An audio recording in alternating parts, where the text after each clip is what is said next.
सनातन धर्म में कहा गया है कि मनुष्य का जीवन केवल खाने, पीने, सोने और भोग विलास में बीत जाने के लिए नहीं है। यह मानव जीवन दुर्लभ है और इसका उद्देश्य है धर्म को समझना और धर्म के अनुसार जीवन जीना। लेकिन कलयुग में सबसे बड़ी विडंबना यही है कि लोग धर्म के नाम पर केवल बाहरी आडंबरों में फंस जाते हैं। कोई मंदिरों में जाकर घंटियां बजाता है, कोई केवल व्रत उपवास करता है, कोई दिखावे के लिए दान करता है, परंतु जब असली धर्म उनके सामने खड़ा होता है तो वे उसे पहचान भी नहीं पाते। बंधुओं, धर्म का मूल सार क्या है? कौन सा कर्म पाप है और कौन सा पुण्य? कौन सा कार्य ऐसा है जो हमारे जीवन को अंधकार से प्रकाश की ओर ले जाता है? यह प्रश्न हर साधक, हर भक्त और हर इंसान के हृदय में कभी न कभी अवश्य उठता है, और जब इसका उत्तर मिलता है तो जीवन की दिशा ही बदल जाती है।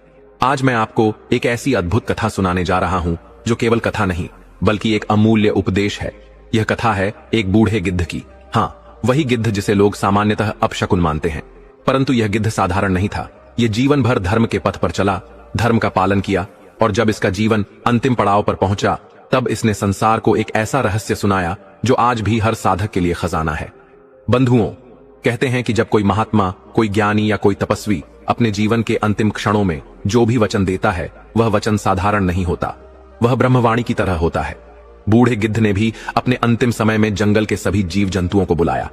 छोटे छोटे पंछी, पशु, यहां तक कि वृक्ष और वायु तक उस क्षण मौन हो गए। सब प्रतीक्षा करने लगे कि यह वृद्ध गिद्ध अब क्या कहेगा।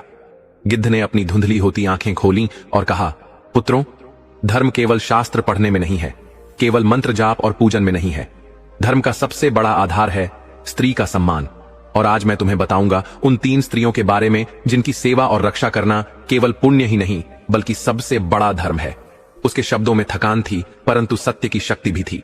जंगल का वातावरण बदल गया, जैसे स्वयं देवता उस उपदेश को सुनने के लिए वहां उपस्थित हो गए हों। प्रिय दर्शकों, यही कथा आज हम भी सुनेंगे। यह केवल सुनने की नहीं बल्कि जीवन में उतारने की है। और मैं आप सबसे निवेदन करता हूं कि इस कथा को श्रद्धा और भक्ति के साथ अंत तक अवश्य सुने। गरुड़ पुराण में स्पष्ट कहा गया है कि अधूरी छोड़ी गई कथा अधूरी आहुति के समान होती है, जो यज्ञ को अपवित्र कर देती है। इसीलिए यदि आप सच्चे सनातनी हैं, यदि आपके हृदय में राम भक्ति की ज्वाला जल रही है, तो कृपया इस कथा को पूरा सुने और श्री हरि के नाम का स्मरण करते रहें। बंधुओं, तो आइए अब बिना किसी विलंब के आरंभ करते हैं यह अद्भुत और दिव्य कथा, बूढ़े गिद्ध का अंतिम उपदेश, जो हमारे जीवन को धर्म की वास्तविक परिभाषा से परिचित कराता है। वज्रगढ़ एक पवित्र और संपन्न राज्य था, जहां धर्म, करुणा और सच्ची मित्रता को ईश्वर की कृपा माना जाता था। इस राज्य पर राज करते थे महाराज रणधीर सिंह। वे केवल युद्ध कला में निपुण नहीं थे, बल्कि एक ऐसे राजा थे जो अपने प्रेम, दया और धर्म के कारण प्रजा के हृदय में बसते थे। प्रजा उन्हें अपने पिता समान मानती थी, क्योंकि वे हर सुख दुख में उनके साथ खड़े रहते थे। लेकिन सबसे अद्भुत और अनोखी बात यह थी कि राजा की सबसे गहरी मित्रता किसी धनवान मंत्री से नहीं बल्कि एक निर्धन साधु सदृश भिक्षुक से थी। उस दरिद्र का नाम था गोपाल दास। वह एक सच्चे भक्त और सरल स्वभाव के इंसान थे। उनके हृदय में प्रभु के प्रति अटूट विश्वास और भक्ति की ज्योति सदैव प्रज्वलित रहती थी। प्रत्येक दिन राजा और गोपाल दास वन में शिकार हेतु जाते। राजा अपने सुंदर घोड़े पर सवार रहते और गोपाल दास विनम्र भाव से पैदल उनके साथ चलता। दिन भर शिकार होता और गोपाल दास उन मारे गए पशु पक्षियों की गिनती करता। फिर संध्या होते ही दोनों नगर की ओर लौटते। महल के पास पहुंचते ही दोनों की राहें अलग हो जाती। राजा अपने महल लौट जाते और गोपाल दास नगर की गलियों में रोटी और दान की खोज में भटकते। कभी कुछ मिल जाता तो बच्चों को खिला देता, नहीं तो खाली पेट ही परिवार को सुलाना पड़ता। उस दिन भी जब वह अपनी टूटी झोपड़ी में पहुंचा तो देखा कि उसके बच्चे भूख से व्याकुल होकर गहरी नींद में सो चुके थे। उसकी पत्नी एक कोने में उदासी और रोष के साथ बैठी थी। गोपाल दास ने अपनी चादर उतारी, पत्नी के सामने रखी और विनम्र स्वर में बोला, भाग्यवान, बच्चों को जगा दो, शायद प्रभु की कृपा से कुछ भोजन मिल जाए।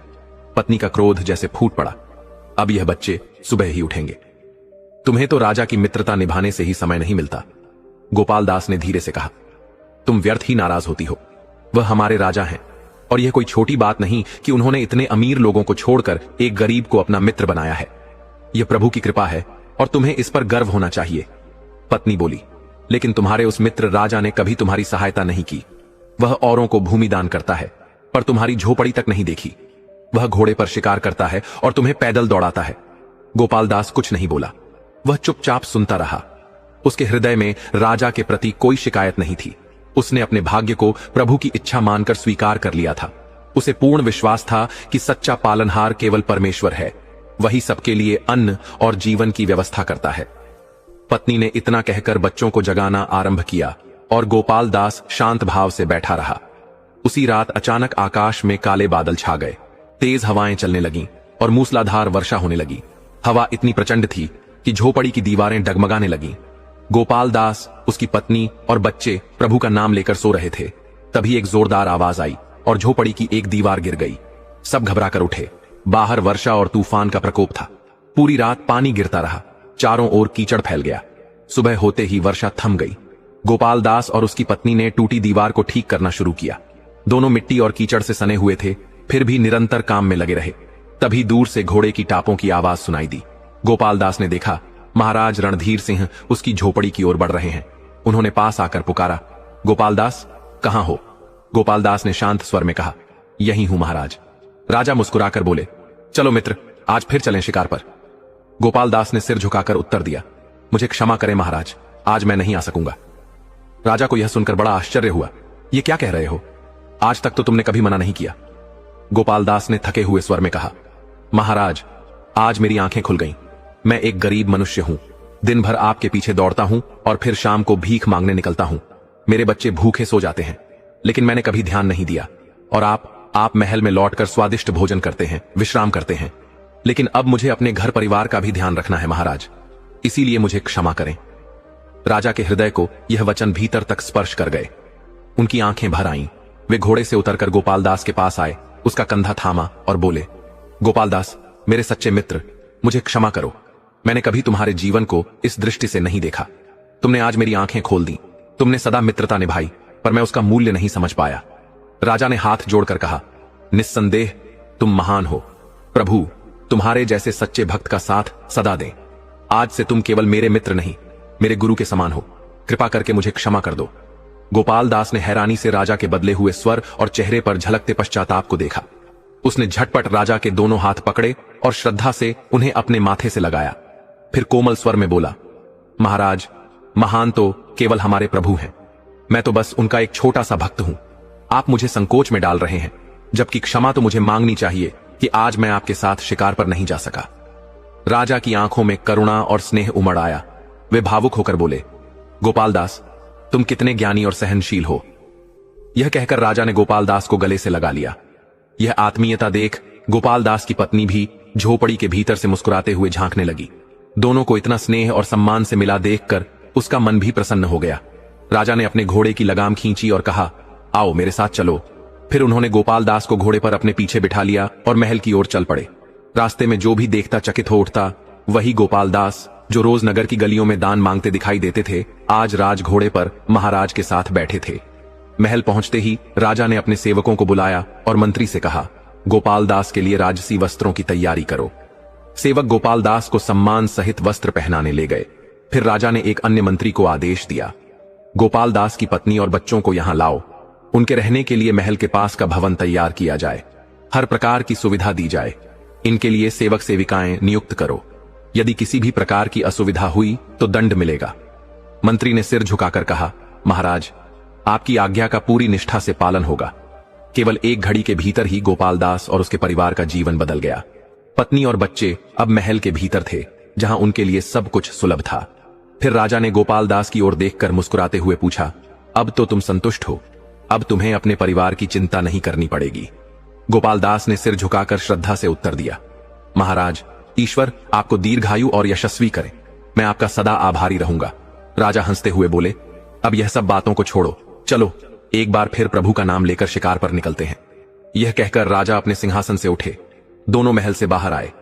द्वार पर दो सुंदर घोड़े खड़े थे। सेवकों ने उनकी लगाम थामी हुई थी।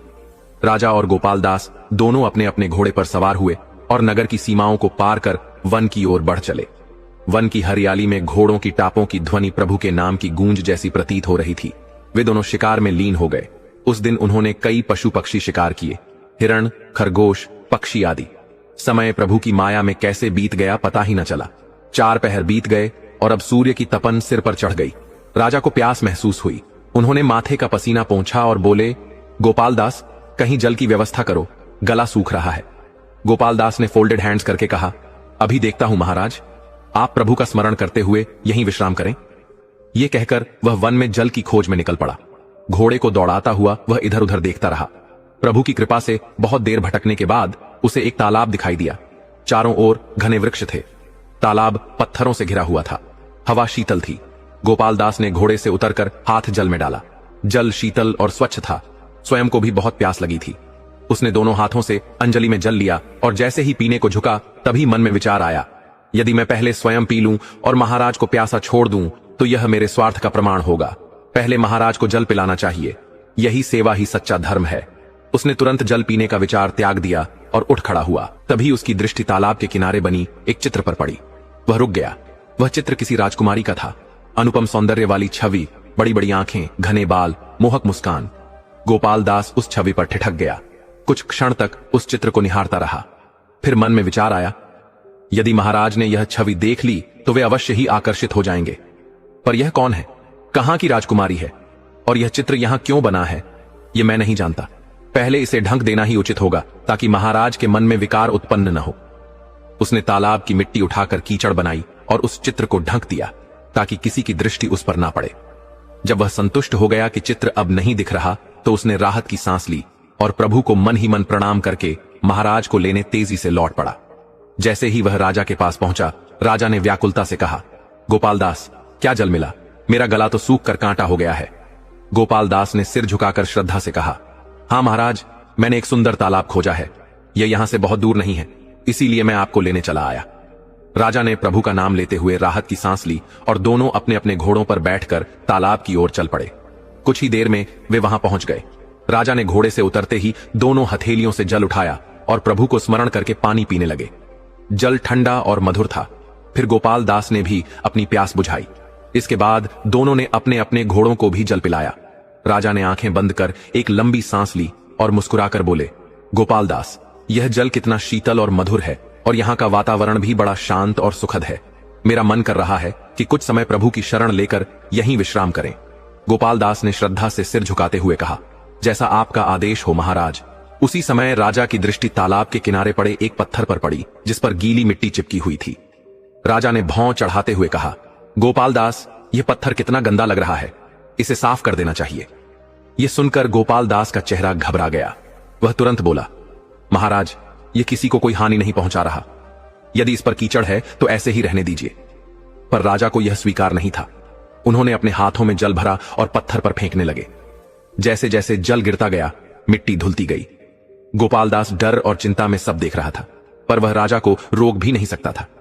कुछ ही क्षणों में पत्थर की मिट्टी पूरी तरह से हट गई और जो दृश्य सामने आया उसे देखकर राजा चकित रह गए। वह पत्थर एक सुंदर युवती की छवि से अंकित था। राजा की आंखें उस रूप पर अटक गईं। ऐसा सौंदर्य उन्होंने अपने जीवन में कभी नहीं देखा था। चित्र में बनी वह कन्या किसी राजकुमारी जैसी प्रतीत हो रही थी, जिसकी बड़ी बड़ी आंखें और मधुर मुस्कान राजा के हृदय को मोह लेने वाली थी। उधर गोपाल दास मन ही मन सोचने लगा, हे प्रभु, यही डर था। अब तो महाराज इस चित्र के मोह में फंस गए। अब वे इस कन्या को खोजे बिना मानेंगे नहीं। राजा ने गहरी सांस लेकर कहा, गोपाल दास, यह कन्या अत्यंत सुंदर है। जब तक मैं इसे खोज ना लूं तब तक वापस अपने राज्य नहीं लौटूंगा। यह सुनकर गोपाल दास के पैरों के नीचे की धरती जैसे खिसक गई। वह घबराकर बोला, महाराज, पता नहीं किसने यह चित्र यहां बनाया है और आप इस पर मोहित हो गए। यह तो केवल एक पत्थर की तस्वीर है। कृपया इसे सच ना समझें। लेकिन राजा ने उसकी बात पर ध्यान नहीं दिया। वे गंभीर स्वर में बोले, नहीं गोपाल दास, जब तक मैं इस कन्या को नहीं खोज लेता तब तक यहां से नहीं जाऊंगा। यदि तुम मेरा साथ छोड़ना चाहो तो महल लौट जाओ, मुझे तुमसे कोई शिकायत नहीं होगी। गोपाल दास ने तुरंत उत्तर दिया, ऐसा कैसे हो सकता है महाराज? आप इस वन में अकेले रहें और मैं महल लौट जाऊं। जब तक प्रभु की शरण में आपके साथ हूं, एक कदम भी पीछे नहीं हटूंगा, चाहे कोई भी परिस्थिति क्यों ना हो। राजा ने गोपाल दास की पीठ थपथपाई और मुस्कुराकर बोले, मुझे तुमसे यही अपेक्षा थी, मेरे सच्चे मित्र। फिर राजा ने कहा, अब चलो कुछ भोजन का प्रबंध करो, मुझे बड़ी भूख लगी है। गोपाल दास ने राजा की ओर देखकर विनम्र भाव से कहा, महाराज, मैं भोजन की व्यवस्था करता हूं और संध्या तक लौट आता हूं। आप प्रभु का नाम लेकर यहीं विश्राम करें। फिर उसने अपने राजसी वस्त्र उतारे और घोड़े की जीन में रख दिए। नीचे से उसके वही पुराने कपड़े निकल आए जो वह उस समय पहनता था जब नगर में दान मांगता था। क्योंकि वे अब दूसरे राज्य की सीमा में थे और समीप के नगर से भोजन लाना था, इसलिए उसने भिक्षा मांगकर भोजन लाने का निश्चय किया। गोपाल दास घोड़े पर सवार हुआ और नगर की ओर निकल पड़ा। राजा वहीं रुके।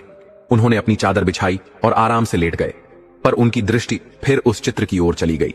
वह चित्र अब उन्हें साधारण नहीं बल्कि किसी दैवी जादू सा प्रतीत हो रहा था, मानो उनकी आत्मा को बांध लिया हो।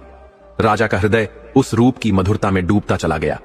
उनके मन में विचार उमड़ने लगे, यदि यह कन्या सच में कहीं मिल जाए तो मैं प्रभु को साक्षी मानकर उससे विवाह कर लूंगा। वे इन्हीं विचारों में डूबे थे कि अचानक तालाब के जल में कुछ हलचल होने लगी। पहले तो उन्होंने ध्यान नहीं दिया, लेकिन जब लहरें गहराने लगीं तो राजा चौंक पड़े। ना तो वायु चल रही थी और ना ही कोई अन्य जीव जंतु दिख रहा था। फिर यह लहरें क्यों? तभी एक रहस्यमयी फूंकार की आवाज आई। राजा का शरीर सिहर उठा। वे तुरंत उठ खड़े हुए और चारों ओर देखने लगे। फिर उनकी दृष्टि तालाब के किनारे पर गई। राजा का हृदय तेजी से धड़कने लगा।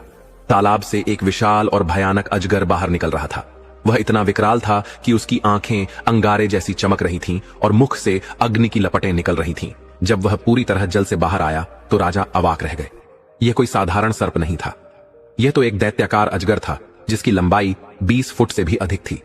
राजा ने तुरंत प्रभु का नाम लिया और अपनी तलवार मन से निकाल ली। उन्होंने पूरे बल और श्रद्धा के साथ अजगर पर पहला वार किया। वह वार इतना तीव्र था कि अजगर का शरीर 2 टुकड़ों में विभाजित हो गया, परंतु राजा रुके नहीं। उन्होंने दूसरा वार किया और अजगर का सिर धड़ से अलग कर दिया। जैसे ही अजगर का सिर भूमि पर गिरा, उसके मुख से एक चमकता हुआ बड़ा मोती लुढ़कता हुआ बाहर आ गिरा। यह देखकर राजा चकित रह गए, लेकिन अजगर का शरीर वहीं स्थिर नहीं रहा। वह धीरे धीरे रूप बदलने लगा। कुछ ही क्षणों में राजा के सामने अजगर की जगह एक लंबे शरीर वाले व्यक्ति की मृत देह पड़ी थी, जो 4 टुकड़ों में बंटी हुई थी। वह व्यक्ति अत्यंत भयानक प्रतीत हो रहा था। उसके सिर पर बहुत कम बाल बचे थे, लेकिन उसकी आंखें अब भी जलते अंगारों जैसी थीं। उसका मुंह विचित्र ढंग से खुला हुआ था और उसके लंबे लंबे नुकीले दांत बाहर की ओर निकले हुए थे। अचानक राजा की दृष्टि भूमि पर पड़े उस मोती पर पड़ी। वह मोती किसी अंडे के आकार का था, परंतु उस पर मिट्टी जमी हुई थी। राजा ने सोचा, इस मोती को मैं अपने मुकुट में जड़वाऊंगा। यह तो अत्यंत अनमोल रत्न है। प्रभु की कृपा से यह मेरे हाथ आया है। यह विचार आते ही वह तालाब के पास गया ताकि उस मोती को जल में धो सके। लेकिन जैसे ही उसने उस मोती को पानी में डाला, कुछ ऐसा हुआ जिसकी उसने कल्पना भी नहीं की थी। तालाब का जल अचानक इधर उधर हटने लगा और उसके नीचे छिपी हुई पत्थरों की सीढ़ियां प्रकट हो गईं। राजा विस्मय में पड़ गए। उन्होंने फिर से मोती को जल में डाला और वही दृश्य दोहराया गया।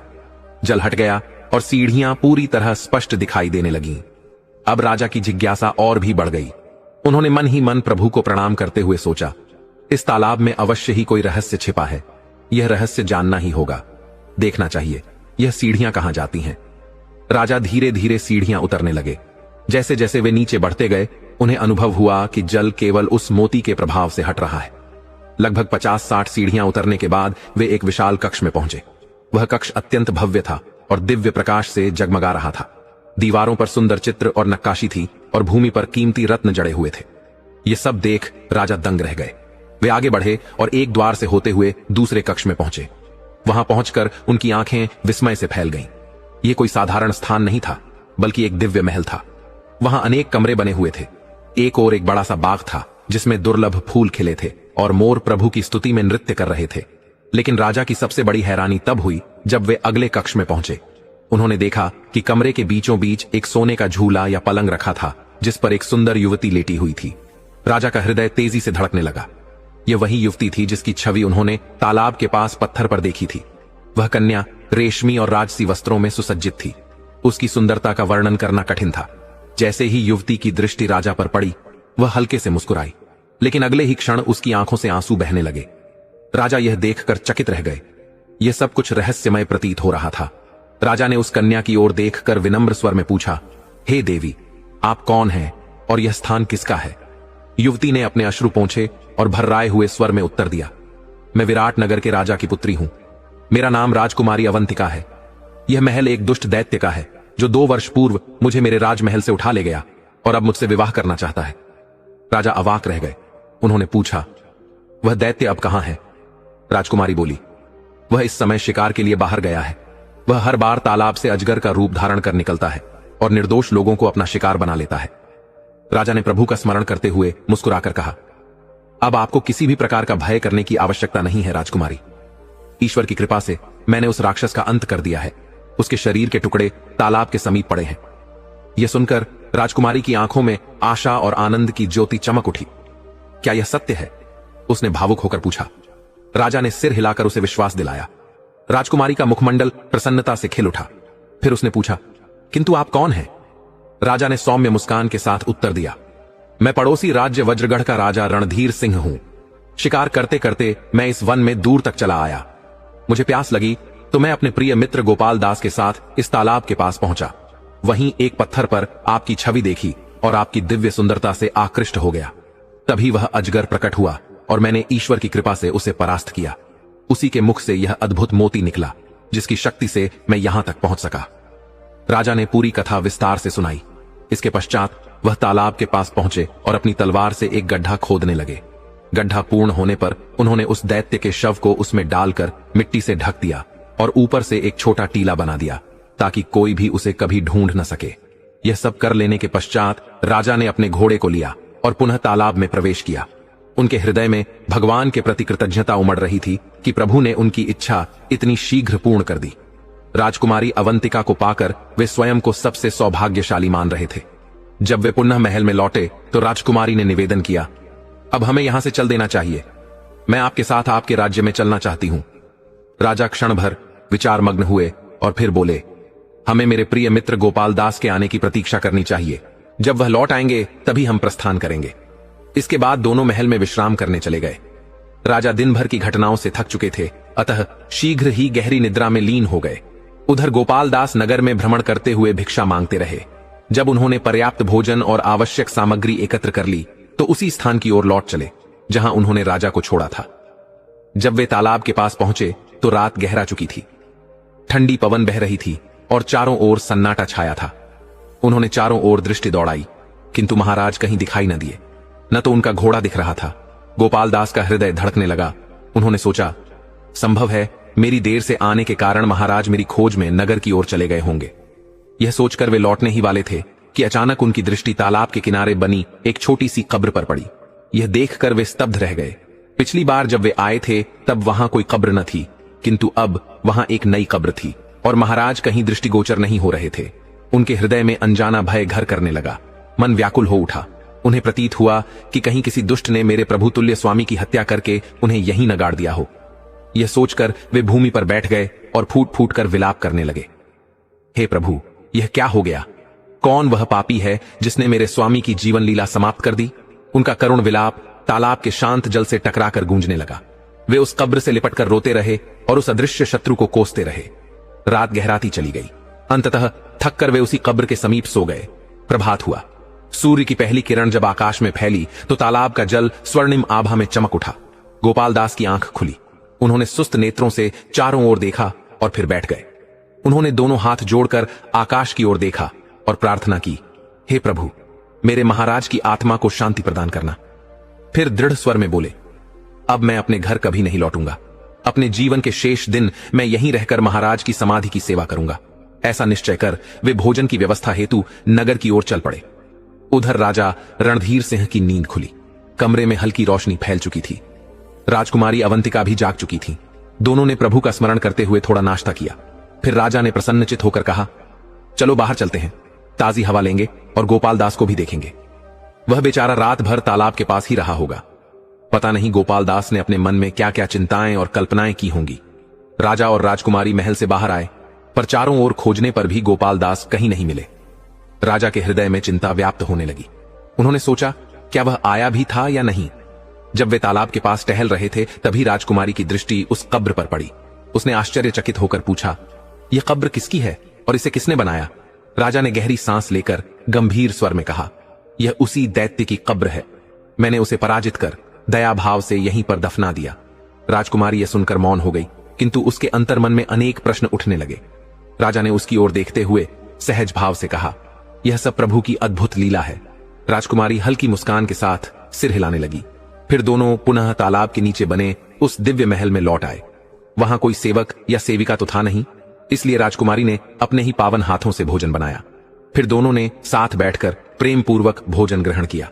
यह सब किसी अजीब संयोग के समान था, या शायद प्रभु की विशेष इच्छा कि जब भी राजा और राजकुमारी तालाब से बाहर आते उसी समय गोपाल दास भोजन की खोज में नगर निकल जाता। राजा को यह भ्रम हो गया कि शायद गोपाल दास उसे ढूंढ न पाने के कारण लौट गया होगा। बेचारा गोपाल दास यह नहीं जानता था कि उसके प्रभुतुल्य महाराज उसी तालाब के नीचे उस राजकुमारी संग रह रहे हैं जिसकी प्रतिमा उसने सबसे पहले पत्थर पर देखी थी। दिन प्रतिदिन करते करते पूरा 1 सप्ताह बीत गया, परंतु राजा और गोपाल दास की भेंट न हो सकी। जब रात को गोपाल दास लौटता तब तक राजा महल में लौट चुके होते, और जब प्रातःकाल राजा बाहर आते तब तक गोपाल दास नगर की ओर प्रस्थान कर चुके होते। एक दिन प्रातः का समय था। राजा अब भी निद्रा में लीन थे और राजकुमारी अवंतिका नाश्ता बना चुकी थी। उन्होंने सोचा कि राजा के जागने तक थोड़ी देर बाहर घूम आती हूं, किंतु बाहर जाने के लिए उस चमत्कारी मोती की आवश्यकता थी जो राजा की जेब में था। राजकुमारी ने श्रद्धा भाव से धीरे से राजा की जेब से मोती निकाला और सावधानी पूर्वक तालाब से बाहर आ गई। बाहर की ठंडी और ताजी वायु मन को शांति देने वाली थी। राजकुमारी तालाब के किनारे धीरे धीरे टहलने लगी। तभी उनकी दृष्टि एक गड़हरिये पर पड़ी जो अपनी भेड़ों को चर रहा था। गड़हरिये ने जैसे ही उस अनुपम सुंदरता से दीप्तिमान कन्या को देखा, वह चकित रह गया। उसके मन में प्रश्न उठा, यह युवती यहां क्या कर रही है? यह कौन हो सकती है? राजकुमारी भी उसे देखकर घबरा गई। भयवश वे तालाब की ओर तीव्र गति से दौड़ने लगी। गड़हरिये को संदेह हुआ कि अवश्य ही यह कोई दिव्य रहस्य है। वह भी उनके पीछे दौड़ पड़ा। भागते समय राजकुमारी का एक जूता पीछे छूट गया, पर वे रुकी नहीं और सीधे तालाब में कूद गईं। गड़हरिया कुछ ही दूरी पर पहुंच पाया और उसने देखा कि राजकुमारी जल में समा गईं, किंतु जल के भीतर कुछ भी दृष्टिगोचर नहीं हो रहा था। वह सोचने लगा, क्या यह कोई जलपरी थी या सचमुच इस तालाब के नीचे कोई अद्भुत लोक बसा हुआ है? तभी उसकी दृष्टि उस सुनहरे जूते पर पड़ी जो तालाब के किनारे पड़ा था और सूर्य की किरणों में दिव्य प्रकाश सा चमक रहा था। उसने झुककर वह जूता उठा लिया। वह जूता सोने की बारीक कारीगरी से बना था और उसमें बहुमूल्य रत्न जड़े थे। उसके मन में विचार आया कि यह कोई साधारण जूता नहीं, बल्कि निश्चित ही उसी रहस्यमय कन्या का है। यदि मैं इसे अपने महाराज को अर्पित करूं तो मुझे अवश्य ही उत्तम इनाम मिलेगा। यह सोचकर उसने अपनी भेड़ों को इकट्ठा किया और नगर की ओर प्रस्थान किया। शहर पहुंचकर उसने भेड़ों को अपने घर के समीप छोड़ा और सीधे राजमहल की ओर बढ़ गया। उस समय राजा अभी दरबार में नहीं पधारे थे। गड़हरिये ने भीतर जाने का प्रयास किया, किंतु द्वार पर खड़े सैनिकों ने उसे रोक दिया। रुको, राजा अभी नहीं आए हैं, सैनिकों ने कठोर स्वर में कहा। गड़हरिया वहीं राजमहल के द्वार के समीप खड़ा रहा। उसके मन में निश्चय था कि जैसे ही महाराज पधारेंगे वह यह अद्भुत जूता उनके चरणों में अर्पित करेगा। उसके चेहरे पर इनाम की आशा झलक रही थी, पर भीतर कहीं प्रभु की कृपा पर विश्वास भी था। करीब 1 पहर बीतने के बाद महाराज रणधीर सिंह अपने मंत्री सहित उस स्थान पर पधारे। जैसे ही उन्होंने अपने घोड़े से भूमि पर पग धरा, गड़हरिया श्रद्धा से झुककर उनके चरणों में प्रणाम करने लगा। राजा ने स्नेहपूर्ण दृष्टि से उसकी ओर देखा और कोमल स्वर में पूछा, बोलो बालक, क्या बात है? गड़हरिया सिर झुकाकर भक्तिभाव से बोला, महाराज, मैं आपके चरणों में एक अद्भुत वस्तु अर्पित करने आया हूं। राजा ने जिज्ञासा से उसकी ओर देखा और पूछा, कैसी वस्तु? गड़हरिया ने अपनी जेब से एक चमचमाता हुआ सुनहरा जूता निकाला और दोनों हाथों से आदरपूर्वक राजा के चरणों के समीप रख दिया। वह जूता अत्यंत सुंदर था। उस पर बारीक नक्काशी थी और कीमती रत्नों से जड़ा हुआ था। वह स्पष्टतः किसी राजमहल की धरोहर लग रहा था। राजा की दृष्टि जब उस जूते पर पड़ी तो वे आश्चर्यचकित रह गए। उन्होंने झुककर जूता उठाया और बड़े ध्यान से देखा। शांति से बोले, यह तो अत्यंत सुंदर और बहुमूल्य जूता है, यह तुझे कहां मिला? गड़हरिया बोला, महाराज, मैंने इसे वन के समीप तालाब के किनारे पाया। फिर उसने पूरी कथा सुनाई, कैसे उसने एक दिव्य राजकुमारी को तालाब के पास देखा, कैसे वह घबराकर भागी और उसका एक जूता वहीं रह गया। राजा गहरे मौन में डूब गए। कुछ क्षण पश्चात उन्होंने अपने मंत्री की ओर दृष्टि डालते हुए कहा, मंत्री जी, आपके विचार में क्या यह कोई साधारण घटना है? मंत्री ने श्रद्धा से जूते को देखा और हाथ जोड़कर कहा, महाराज, यह जूता साधारण नहीं प्रतीत होता। यह निश्चय ही किसी अलौकिक स्थान या दिव्य लोक से संबंधित है। संभव है कि यह किसी परिलोक या रहस्यमय जगत का संकेत हो। राजा के नेत्रों में तेज चमक उठा। वे बोले, मंत्री जी, हमें तत्काल इस रहस्यमयी राजकुमारी की खोज आरंभ करनी चाहिए। यही जूता हमें उसके पास ले जाने का दिव्य संकेत है। यदि हम उसे पा लें तो उसकी वास्तविक पहचान भी जान सकेंगे। मंत्री ने सिर झुकाकर कहा, जैसा आपकी आज्ञा महाराज। राजा ने गड़हरिये की ओर देखकर कहा, तू निश्चिंत रह, तुझे इस सेवा का पूर्ण फल और प्रभु की असीम कृपा दोनों प्राप्त होंगी। गड़हरिया मन ही मन प्रसन्न हो गया। उसने अपनी आंखें मूंद कर प्रभु का धन्यवाद किया। इसके पश्चात राजा ने मंत्री से कहा, अब इस खोज में तनिक भी विलंब न होना चाहिए। तुम्हें केवल 7 दिन का समय दिया जाता है। इस अवधि के भीतर उस कन्या को खोजकर महल में उपस्थित करो। मंत्री ने हाथ जोड़कर कहा, जैसा आदेश हो महाराज। मैं आज ही से इस कार्य में लग जाऊंगा। राजा दरबार की ओर प्रस्थान कर गए और मंत्री गहन चिंतन में डूबा हुआ अपने कक्ष की ओर लौट आया। महल पहुंचकर वह बेचैन भाव से इधर उधर टहलने लगा। सोचने लगा, उस राजकुमारी को उस तालाब से बाहर कैसे निकाला जाए। गढ़रिये के अनुसार तो वह जल में समा गई थी। यह कोई साधारण बात नहीं, वहां अवश्य ही कोई अद्भुत शक्ति कार्य कर रही है। वह उपाय सोच ही रहा था कि उसके मन में अचानक एक विचार कौंधा। उसके चेहरे पर हल्की मुस्कान उभर आई, मानो स्वयं ईश्वर ने उसे एक मार्ग दिखा दिया हो। उसने मन ही मन कहा, हां, यही हो सकता है उपाय। वह तुरंत उठ खड़ा हुआ। उसे उन 4 वृद्ध स्त्रियों की याद आई जिनकी चतुराई और अद्भुत युक्तियों की चर्चा पूरे नगर में फैली हुई थी।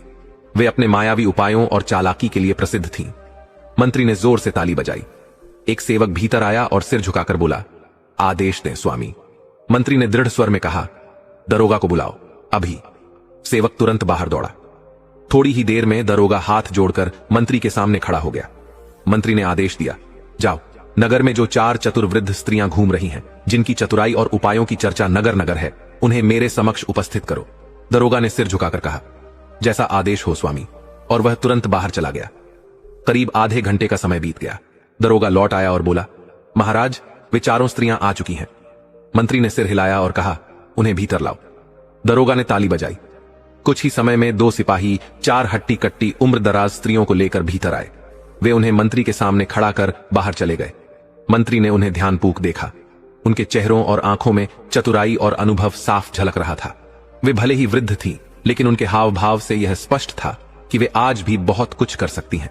अब देखना यह था कि क्या वे स्त्रियां उस रहस्यमयी तालाब और राजकुमारी के गूढ़ रहस्य को सुलझा सकेंगी। मंत्री ने पहली स्त्री की ओर इशारा करते हुए पूछा, तुम्हारा नाम क्या है और तुम क्या कर सकती हो? पहली स्त्री ने सिर ऊंचा करके उत्तर दिया, मेरा नाम गुलाबो है, मैं बिगड़े हुए कामों को सही दिशा देने में निपुण हूं।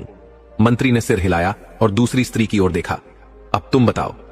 दूसरी स्त्री ने कहा, मेरा नाम सूरजमुखी है, मैं बिछड़े हुए लोगों को मिलाने में माहिर हूं। अब मंत्री की दृष्टि तीसरी स्त्री की ओर गई और पूछा, और तुम? तीसरी स्त्री मुस्कुराई और बोली, मेरा नाम सितारा है, मैं मक्खन में से इस प्रकार बाल निकाल सकती हूं कि ना तो मक्खन खराब हो और ना ही कोई जान पाए कि बाल था। मंत्री ने सिर हिलाया, फिर चौथी और सबसे वृद्ध स्त्री की ओर देखा। उसके चेहरे पर गहरी झुर्रियां थीं, परंतु उसकी आंखों में चतुरता और अनुभव की चमक स्पष्ट दिख रही थी। तुम्हारा नाम क्या है? मंत्री ने विनम्रता से पूछा। बूढ़ी स्त्री ने गंभीर और धीमे स्वर में उत्तर दिया, मेरा नाम अंगूरी देवी है, मैं आकाश से टुकड़ा काटकर उसे इस प्रकार जोड़ सकती हूं कि कोई पहचान भी ना पाए। मंत्री कुछ क्षण तक शांत रहा, फिर मंद मुस्कान के साथ बोला, बस तुम ही मेरे कार्य की हो, बाकी तीनों अब जा सकती हैं। मंत्री के आदेश पर दरोगा ने तीनों स्त्रियों को आदर सहित बाहर भेज दिया। मंत्री ने दरोगा को भी संकेत देकर बाहर कर दिया। अब कमरे में केवल मंत्री और अंगूरी देवी थी। दरवाजा बंद होते ही मंत्री ने अंगूरी देवी को पूरी रहस्यमय घटना विस्तार से सुनाई। फिर जेब से वह सुनहरा जूता निकाला और उनके सामने रख दिया। यह है वह दिव्य जूता। मंत्री बोला, यदि तुम उस राजकुमारी को खोज लाओ तो तुम्हें स्वर्ण, रत्न और अनेक बहुमूल्य उपहार मिलेंगे, परंतु यदि तुम असफल हुई तो तुम्हारे जीवन की डोरी भी ईश्वर के हाथों में सौंप दी जाएगी। अंगूरी देवी ने जूते को ध्यानपूर्वक देखा, फिर आत्मविश्वास से बोली, मुझे यह शर्त स्वीकार है, मैं निश्चय ही इस कार्य को पूर्ण करूंगी। मंत्री ने सिर हिलाया, ठीक है, मैं उस चरवाहे को तुम्हारे साथ भेजता हूं, वहीं तुम्हें उस रहस्यमयी तालाब तक पहुंचाएगा। तभी अंगूरी देवी ने एक और विनम्र निवेदन किया, मुझे कुछ सिपाहियों की आवश्यकता होगी, कृपया उन्हें तीसरे दिन तालाब के चारों ओर इस प्रकार छुपा देना कि कोई उन्हें देख ना सके। जैसे ही मैं एक तीव्र चीख दूं, वे तुरंत मेरे पास आए और जो कहूं वह करें। मंत्री ने गंभीरता से यह बात सुनी और कहा, ठीक है, यह व्यवस्था की जाएगी। फिर मंत्री मुस्कुराया और बोला, अब तुम उस चरवाहे को साथ ले जाओ और ईश्वर का नाम लेकर प्रस्थान करो। अंगूरी देवी ने सिर झुकाकर कहा, मैं अभी चलने को तैयार हूं। चरवाहा अब तक महल में ही उपस्थित था। मंत्री ने उसे बुलवाया और आदेश दिया कि वह अंगूरी देवी को उस तालाब तक सुरक्षित पहुंचाए। महल से बाहर निकलने के बाद अंगूरी देवी सीधे अपने घर पहुंची। वहां पहुंचकर उसने अपना भेष पूरी तरह बदल लिया। सिर पर एक चंगा बांधा, गले में मोटे मनकों की माला डाली और हाथ में लंबी लकड़ी की छड़ी ले ली। अब वह एक तपविनी जैसी दिखाई दे रही थी, गंभीर, शांत और अनुभव से भरी हुई। फिर वह चरवाहे के साथ आगे बढ़ चली। दोपहर का समय ढल रहा था। लगभग आधे घंटे की यात्रा के बाद वे उस रहस्यमय तालाब तक पहुंच गए। तालाब के किनारे एक समाधि बनी हुई थी। अंगूरी देवी की तीव्र बुद्धि ने तुरंत कार्य करना आरंभ कर दिया। उसने सोचा, यह समाधि मेरे लिए उपयोगी सिद्ध हो सकती है। कुछ समय तक मौन चिंतन के बाद उसने चरवाहे को वापस भेज दिया। अब वह अकेली रह गई थी। अंगूरी देवी ने समाधि के पास एक चादर बिछाई और उस पर बैठ गई। अपने हाथों में उसने मोटे मनों वाली माला पकड़ ली और धीरे धीरे उसका जाप आरंभ कर दिया। परंतु उसकी आंखें हर दिशा में सजग थीं। वह बाहर से तपविनी लग रही थी, पर भीतर से वह हर क्षण ध्यान पूक सोच विचार में लगी हुई थी। अब वह ध्यान में लीन थी, जैसे किसी उच्च शक्ति से मार्गदर्शन प्राप्त कर रही हो। राजा रणधीर सिंह और राजकुमारी अवंतिका अब भी तालाब के भीतर बने उस अद्भुत महल में रह रहे थे। अवंतिका बार बार राजा से कहती, हमें अब वापस महल लौट जाना चाहिए, परंतु राजा हर बार बात टाल देता और कहता, अभी नहीं, मैं गोपाल दास की प्रतीक्षा कर रहा हूं। उसे पूरा विश्वास था कि गोपाल दास नगर लौटकर नहीं गया होगा। वह सोचता, एक ना एक दिन वह अवश्य मिलेगा। दोपहर का भोजन करने के बाद राजा ने कहा, राजकुमारी आओ, बाहर थोड़ी हवा ले आएं और यह भी देख लें कि गोपाल दास कहीं आया है या नहीं। राजकुमारी का मन नहीं था बाहर जाने का, लेकिन वह मना भी नहीं कर सकी। राजा ने अपनी जेब से वह चमकता हुआ चमत्कारी मोती निकाला और हथेली पर रखकर प्रभु को स्मरण किया। फिर दोनों धीरे धीरे तालाब से बाहर निकल आए। बाहर आते ही उनकी दृष्टि समाधि के पास बैठी एक वृद्धा पर पड़ी, जो आंखें मूंदे माला फेर रही थीं और कुछ भक्ति के शब्द बुदबुदा रही थी। राजा और राजकुमारी कुछ देर ठिठके। राजा ने धीरे से कहा, यह कौन हो सकती है? इस वीरान जंगल में इस राक्षस की समाधि के पास बैठकर यह क्या कर रही है? राजकुमारी ने भी उत्सुकता से उस वृद्धा को देखा। उसके भीतर कुछ अनजानी सी बेचैनी उठी। दोनों धीरे धीरे उस वृद्धा के पास पहुंचे। राजा ने गंभीर स्वर में पूछा, हे माता, आप कौन हैं और यहां इस जंगल में अकेली क्या कर रही हैं? अंगूरी देवी ने सिर झुकाकर बड़ी विनम्रता से कहा, बेटा, मैंने जीवन भर 7 तीर्थों की यात्रा की है। अब जीवन के बचे हुए दिन प्रभु भक्ति में बिताने हेतु इस वन में आ गई हूं। राजा ने उसे ध्यान से देखा और फिर पूछा, क्या तूने यहां किसी साधु संत को आते जाते देखा है? अंगूरी देवी ने शांत स्वर में कहा, नहीं बेटा, मैं अभी अभी यहां पहुंची हूं। लेकिन तुम दोनों इस तालाब में कैसे रहते हो? इसमें तो जल भरा है। राजकुमारी अवंतिका ने सहज भाव से उत्तर दिया, इस तालाब के नीचे हमारा निवास है, वहीं एक दिव्य महल है और हम वहीं रहते हैं। अंगूरी देवी ने करुणा दिखाते हुए कहा, बेटा, मुझे भी अपने साथ रख लो। मैं तुम्हारे लिए भोजन बनाऊंगी, वस्त्र धो दूंगी, बस मुझे 2 समय का अन्न दे दिया करो। राजा को उसकी बात कुछ ठीक ना लगी। उसने तुरंत कहा, हमें किसी की आवश्यकता नहीं है। परंतु राजकुमारी को उस वृद्धा पर दया आ गई। उन्होंने राजा से कहा, राजा जी, हमें एक दासी की आवश्यकता भी है, और यदि इस माता को अपने साथ रख लें तो यह पुण्य का कार्य भी होगा, नहीं तो यह भूखी प्यासी प्राण त्याग देगी। राजा ने गहरी सांस ली और कहा, जैसी तुम्हारी इच्छा। राजकुमारी मुस्कुराकर बोली, अब तुम हमारे साथ रहोगी माता? अंगूरी देवी ने झूठी ही विनम्रता से कहा, ईश्वर तुम दोनों को सदा सुखी रखे। यह जो तुमने किया है उसका फल भगवान अवश्य देगा। अब अंगूरी देवी भी उनके साथ तालाब के नीचे बने महल में रहने लगी। राजा, अंगूरी और राजकुमारी कभी कभी तालाब के बाहर जाकर गोपाल दास की प्रतीक्षा करते, लेकिन फिर वापस लौट आते। राजा भीतर से बहुत व्याकुल हो गया था। उसे समझ नहीं आ रहा था कि उसका प्रिय गोपाल दास कहां चला गया। एक दिन उसने निश्चय किया कि अब वह स्वयं नगर जाकर गोपाल दास को ढूंढेगा। अगली सुबह राजा अपने घोड़े पर सवार होकर तालाब के महल से बाहर निकला और पास के नगर की ओर चल दिया। नगर पहुंचते ही राजा ने बाजार, गलियां, चौराहे, हर ओर भिक्षुकों को ध्यान से देखा, लेकिन कहीं भी गोपाल दास नजर नहीं आया। उसने पूरा नगर छान मारा, हर सड़क, हर कोना, परंतु गोपाल दास का कोई पता न चला। थकान से उसका शरीर टूटने लगा, भूख भी जोर से लगने लगी थी। उसने एक छोटी सी दुकान पर बैठकर अन्न ग्रहण किया और कुछ समय विश्राम किया। अब दोपहर बीत चुकी थी। निराश होकर राजा ने वन की ओर लौटने का निश्चय किया। उधर महल में अंगूरी को रहते हुए 3 दिन बीत चुके थे। आज वही दिन था जब उसकी योजना के अनुसार राजकुमारी को ले जाना था। आज फिर राजा सुबह सुबह ही नगर चला गया था। महल में केवल राजकुमारी और अंगूरी देवी रह गई थी। वे आपस में वार्तालाप कर रही थी। दोपहर का समय हो चला था। राजकुमारी ने कहा, चलो माता, भोजन की तैयारी कर लो, राजा साहब आते ही भोजन मांगेंगे। अंगूरी देवी ने तुरंत उसकी बात मानी, पर उसके मन में कुछ और ही चल रहा था। वह मन ही मन बुदबुदाई, आज यह राजकुमारी मेरे हाथ का बना अंतिम भोजन करेगी, फिर इसे किसी और महल की रोटियां खानी पड़ेंगी। कुछ ही समय बाद राजा वापस लौट आया। उसने घोड़ा अंगूरी को सौंपा और सीधा राजकुमारी के पास पहुंचा। राजकुमारी ने जैसे ही उसकी आंखों में देखा, समझ गई कि आज भी उसे गोपाल दास का कोई पता नहीं चला। राजा बहुत उदास था। भोजन के बाद उसने कोई बात नहीं की और सीधे अपने कक्ष में जाकर विश्राम करने लगा। उधर राजकुमारी अवंतिका अंगूरी देवी के पास बैठ गई। अंगूरी को अब अपना अवसर दिखने लगा था।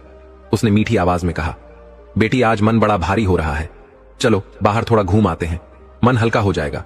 राजकुमारी को यह सुझाव अच्छा लगा। उसने मुस्कुराकर कहा, ठीक है माता, मैं तैयार हूं। वह उठी और राजा के कक्ष में जाकर उसकी जेब से वह चमत्कारी मोती निकाल लाई जिससे तालाब से बाहर निकला जा सकता था। फिर दोनों तालाब से बाहर निकलने के मार्ग की ओर बढ़ी। जैसे ही वे बाहर आई, अंगूरी ने सरलता से कहा, बेटी, जरा यह मोती मुझे देखने दो। मैं जानना चाहती हूं कि इससे बाहर कैसे निकला जाता है। राजकुमारी को कोई संदेह नहीं हुआ। उसने बड़ी सरलता से मोती अंगूरी को दे दिया। अब वे दोनों जंगल में टहल रही थीं। तभी अचानक अंगूरी ने जोर से एक चीख मारी। राजकुमारी चौंकी और बोली, अंगूरी, क्या हुआ तुम्हें? लेकिन जब तक वह कुछ समझ पाती, उसने देखा कि 4 सैनिक तलवारें लिए उनकी ओर बढ़ रहे हैं। राजकुमारी ने भयभीत होकर चीख लगाई और तालाब की ओर भागने लगी, परंतु अंगूरी ने उसे पकड़ लिया। इस बीच सैनिक उनके पास पहुंच चुके थे। उन्होंने राजकुमारी को कसकर पकड़ लिया। छोड़ो, मुझे कोई है, बचाओ, कृपा करो, राजकुमारी पूरी ताकत से चिल्लाई, पर वहां कोई नहीं था जो उसकी आवाज सुन पाता। सैनिकों ने शीघ्रता से राजकुमारी को एक घोड़े पर बैठा दिया। अंगूरी देवी भी दूसरे घोड़े पर सवार हो गई। फिर वे सभी तेजी से नगर की ओर चल दिए। राजकुमारी अवंतिका ने बहुत प्रयास किया भागने का, लेकिन उसके दोनों हाथ कसकर बंधे थे और 2 सैनिकों की तलवारें लगातार उसकी ओर तनी हुई थीं। ऐसे में वह कुछ नहीं कर सकी। उसने प्रभु को याद करते हुए चुपचाप आंसू बहाने शुरू कर दिए। इधर अंगूरी देवी और सैनिक बिना रुके नगर की ओर बढ़ते रहे। कुछ ही समय में वे नगर पहुंच गए। नगर पहुंचते ही सैनिकों ने राजकुमारी को राजा के महल में पहुंचा दिया। वहां पहले से ही राजा और उसका मंत्री उनके आगमन की प्रतीक्षा कर रहे थे। जैसे ही राजकुमारी अवंतिका को महल के भीतर लाया गया, राजा उसे देखकर ठिठक गया।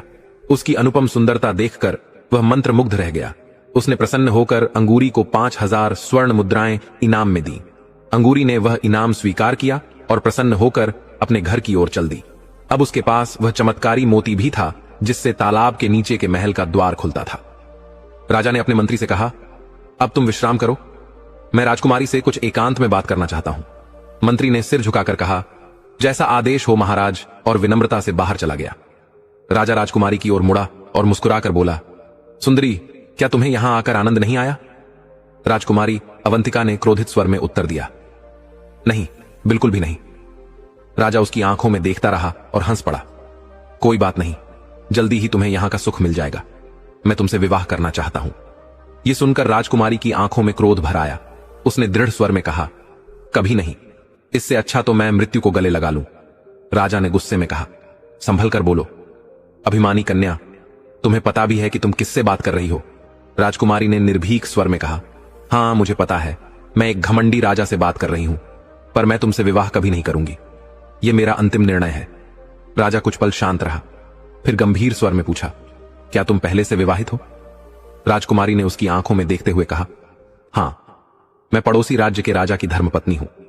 वह शीघ्र ही मुझे लेने आएंगे, और तुम्हें है कि उसकी सेना कितनी शक्तिशाली और धर्मप्रिय है। राजा को पहली बार चिंता हुई, लेकिन उसने अपने भावों को दबाया और संयम से बोला, ठीक है, मैं एक शर्त पर विवाह का निर्णय 1 महीने के लिए स्थगित कर सकता हूं। राजकुमारी ने पूछा, क्या शर्त है? राजा बोला, यदि 1 महीने के भीतर तुम्हारा पति तुम्हें लेने आ गया तो मैं तुम्हें छोड़ दूंगा, लेकिन यदि वह नहीं आया तो तुम्हें मुझसे विवाह करना होगा। राजकुमारी ने गहरी सांस लेते हुए कहा, ठीक है, मैं यह शर्त स्वीकार करती हूं, लेकिन मेरी भी एक शर्त है। राजा ने उत्सुक होकर पूछा, क्या शर्त है? राजकुमारी ने निडर होकर कहा, कल से इस महल में हर निर्धन, भूखे और पीड़ित जन के लिए अन्न की व्यवस्था होगी। दिन रात भंडारा चलेगा, कोई भी भूखा नहीं रहेगा। राजा ने जोर से हंसते हुए कहा, यह तो बहुत सरल बात है, तुम्हें इसकी पूरी स्वतंत्रता है। अब तुम इस महल की रानी हो, जो चाहो कर सकती हो, लेकिन याद रखना 1 महीने बाद तुम्हें मुझसे विवाह करना होगा। राजकुमारी ने गंभीर स्वर में कहा, स्वीकार है। राजा ने अपने मंत्री को बुलाया और आदेश दिया, मंत्री जी, सभी सेवकों और सैनिकों को बता दो कि वे राजकुमारी अवंतिका के हर आदेश का पालन करें, पर ध्यान रहे वह महल से बाहर ना जाए। मंत्री ने सिर झुकाकर कहा, जैसा आदेश महाराज, मैं तुरंत यह बात सभी को सूचित कर देता हूं। और वह शीघ्र बाहर चला गया। अगली सुबह राजकुमारी अवंतिका ने मंत्री को बुलाया और कहा, मेरी ओर से एक भंडारे की व्यवस्था की जाए, जहां हर निर्धन, हर भूखा 2 बार अन्न पा सके। मंत्री ने आदरपूर्वक कहा, बहुत उत्तम विचार है राजकुमारी जी, मैं तुरंत इसकी व्यवस्था करवाता हूं। राजकुमारी ने आगे कहा, परंतु ध्यान रहे, हर व्यक्ति की व्यथा भी सुनी जाए। मैं स्वयं उन सभी से मिलना चाहती हूं और उनकी कहानियां जानना चाहती हूं। मंत्री ने सिर झुकाकर कहा, आपकी आज्ञा का पालन होगा, यह कार्य आज ही आरंभ कर दिया जाएगा। फिर राजकुमारी ने उसे जाने का संकेत दिया और मंत्री झुककर प्रणाम कर महल से बाहर चला गया। उसी दिन से महल में भंडारा आरंभ हो गया। राजकुमारी स्वयं एक कक्ष में बैठती और जो भी निर्धन, भूखा अथवा पीड़ित आता वह उसकी कथा सुनती, उनके दुख बांटती और मन से सेवा करती। लोग आते, प्रभु का नाम लेकर भोजन करते, अपनी पीड़ा सुनाते और फिर आशीर्वाद देकर चले जाते। लेकिन जिसके लिए राजकुमारी अवंतिका ने यह भंडारा प्रारंभ कराया था वह अब तक नहीं आया था। वह कोई और नहीं, स्वयं गोपाल दास थे। राजकुमारी को पूरा विश्वास था कि एक न एक दिन गोपाल दास अवश्य भंडारे में आएंगे, परंतु अब तक उनका कोई पता न चला था। हर दिन जब कोई भिखारी या भूखा व्यक्ति भोजन के लिए आता, राजकुमारी ध्यान से उसे देखती और फिर बड़े प्रेम से गोपाल दास का हुलिया बताकर उसके बारे में पूछती, पर हर दिन उन्हें निराशा ही मिलती। राजकुमारी का मन भीतर से अशांत था। वे सोचने लगी, क्या गोपाल दास कहीं इस नगर से दूर चला गया या कहीं उसके साथ कोई अनहोनी तो नहीं हो गई। मन में बेचैनी भर गई। यदि वह इस नगर में भीख मांगता है तो अब तक तो आ जाना चाहिए था। भंडारे में तो नित्य दिन रात सभी भूखों को अन्न दिया जा रहा है। अब भंडारे को खुले पूरे 15 दिन बीत चुके थे। गोपाल दास का कुछ पता न चल पाया, परंतु इस दौरान नगर भर में राजकुमारी अवंतिका की दया, सेवा और करुणा की चर्चा हर गली हर घर में फैल चुकी थी। लोग कहने लगे, हमारे राजा से तो यह राजकुमारी कहीं अधिक उदार और कृपालु है। राजा तो कठोर हृदय और कंजूस हैं, परंतु यह राजकुमारी तो साक्षात माता अन्नपूर्णा का रूप लगती है। चारों ओर उनके पुण्य कर्मों की प्रशंसा हो रही थी, परंतु राजकुमारी का मन अब भी अशांत था। उन्हें चिंता थी तो बस एक ही व्यक्ति की, गोपाल दास कहां है। उधर गोपाल दास अपनी ही साधु सी दुनिया में मग्न था। वह रात्रि भर तालाब के किनारे बनी उस समाधि के पास बैठा रहता। उसके मन में यह पूर्ण विश्वास था कि यह समाधि उसके प्रिय राजा रणधीर सिंह की ही है। हर रात वह समाधि के पास प्रभु का स्मरण करता जागता और फिर भोर होते ही नगर की गलियों में निकल जाता। वह दिन भर भिक्षा मांगता और जो कुछ मिलता उसका आधा अपने पास रखता, आधा किसी और भूखे को दे देता। नगर में कोई नहीं जानता था कि वह कौन है, कहां से आया है, किस राज्य का है। सबके लिए वह बस एक अजनबी भिक्षुक था। अब तो वह स्वयं को उसी समाधि का रक्षक मान बैठा था और वहीं अपना जीवन व्यतीत कर रहा था। एक दिन जब वह नगर की गलियों में भीख मांगने निकला, उसकी दृष्टि एक भव्य भवन पर पड़ी। वह किसी धनी व्यक्ति का घर लग रहा था। गोपाल दास ने प्रभु का नाम लेकर आवाज दी, कोई है जो भगवान के नाम पर कुछ अन्न दे दे। भीतर से एक मोटा व्यक्ति बाहर आया जो बड़े ऐश्वर्य के वस्त्रों में था। उसने गोपाल दास को देखते ही तीखी नजरों से देखा और बोला, जाओ बाबा, जब राजमहल में राजकुमारी अवंतिका ने भंडारा खोल रखा है तो यहां क्यों मांग रहे हो? वहां जाओ, वहां रोज भोजन मिलता है। राजकुमारी अवंतिका, यह नाम गोपाल दास के लिए नया था। उसका मन चौंक उठा। क्या यह वही राजकुमारी हो सकती है जिसके लिए राजा रणधीर सिंह 1 माह प्रतीक्षा करने को तैयार थे? उस धनी व्यक्ति ने बिना कोई उत्तर सुने दरवाजा अंदर से बंद कर लिया। गोपाल दास कुछ पल वहीं खड़ा रहा, परंतु उसने कोई विरोध नहीं किया। वह चुपचाप आगे बढ़ गया। उसने सोचा, मैं भंडारे में नहीं जाऊंगा। अगर गया तो लोग मुझे एक साधारण भिखारी समझेंगे। नहीं, मुझे अपनी रोटी खुद कमानी चाहिए। यह सोचकर वह फिर अन्य भूखों को बची रोटियां बांटने लगा और संध्या होते ही जंगल की ओर लौट पड़ा।